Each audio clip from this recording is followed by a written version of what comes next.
Welcome back to Living Well. It's good to see you. We're here with Dr. Tony Pham. Dr. Pham, welcome to our studios. Talk to me a little bit here about plastic surgery and what's important about choosing the right plastic surgeon.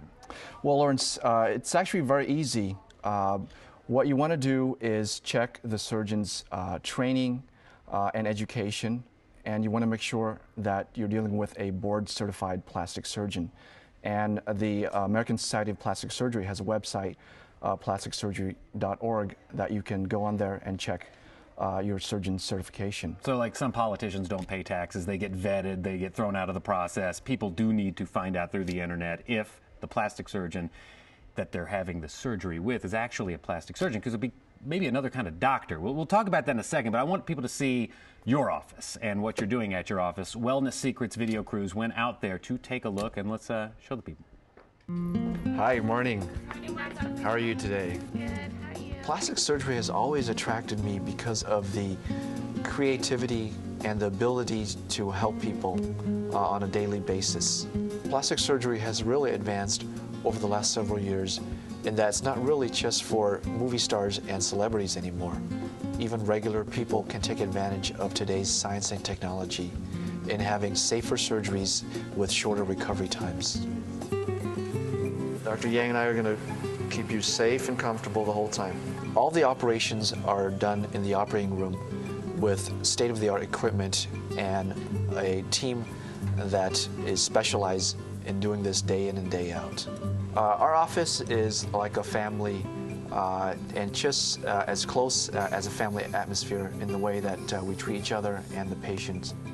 We had a great operation thanks to the team. I think she'll be very happy. We really can read each other's mind, and that we know what we need to do to give the patient a great operation. They have a short recovery of about 3 to 4 days, and typically patients return to a lot of their activities after about 5 to 6 days. You're in the recovery room and you're just waking up from the anesthesia. We're already finished. As your wellness plastic surgeon, our #1 goal is your safety and comfort, and the bottom line is to give you the very best possible result.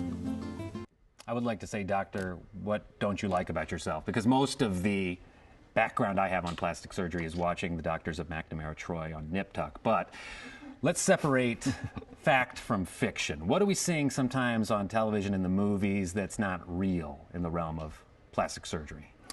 Well, a lot of times on these shows, it's for entertainment. What you really want to understand is that plastic surgery is being done by everyday people, and they're getting great results if they do it in a safe manner, in a safe circumstances. Now, these are themes we're talking about, and you know, again, we kind of went into this segment saying you may get surgery that's plastic surgery by someone who's not a plastic surgeon. How does that happen?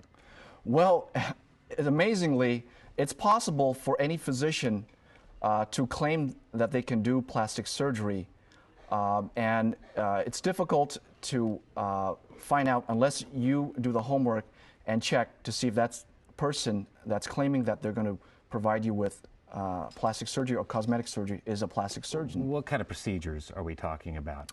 It can be anything from liposuction to facelift to breast implants. Really, you really want to be careful and do your homework. Okay, well, as far as safety goes, I mean, what are a couple of the key elements to make sure that you are checking out before you would go under the knife and change yourself? What safety factors are we looking at here? It's very easy, actually. We talked already about checking to make sure that your surgeon is a plastic surgeon, checking to make sure that the facility that you're going to have the surgery at is accredited, fully staffed, and has all the equipment and technology ready for you. And then what's the plan afterwards?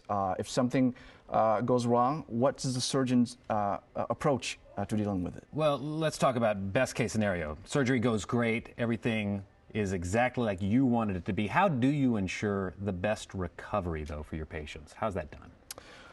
#1 is a lot of planning before we even have surgery, so that the patient understands exactly what needs to be done.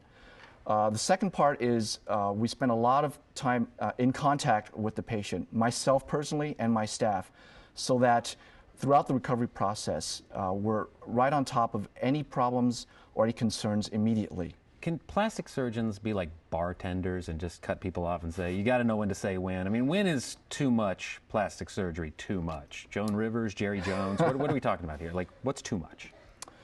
It really is a conversation and a decision between the patient and the surgeon to decide that point.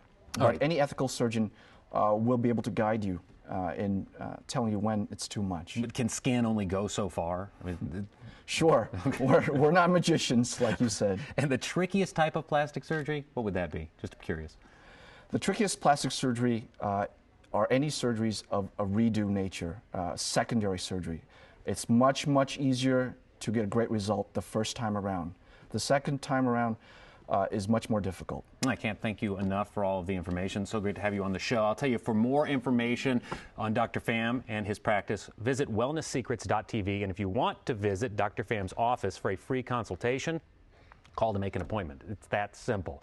Coming up later in our show, we will talk to Dr. Harayan on the subject of lasers in podiatry. You want to stay tuned.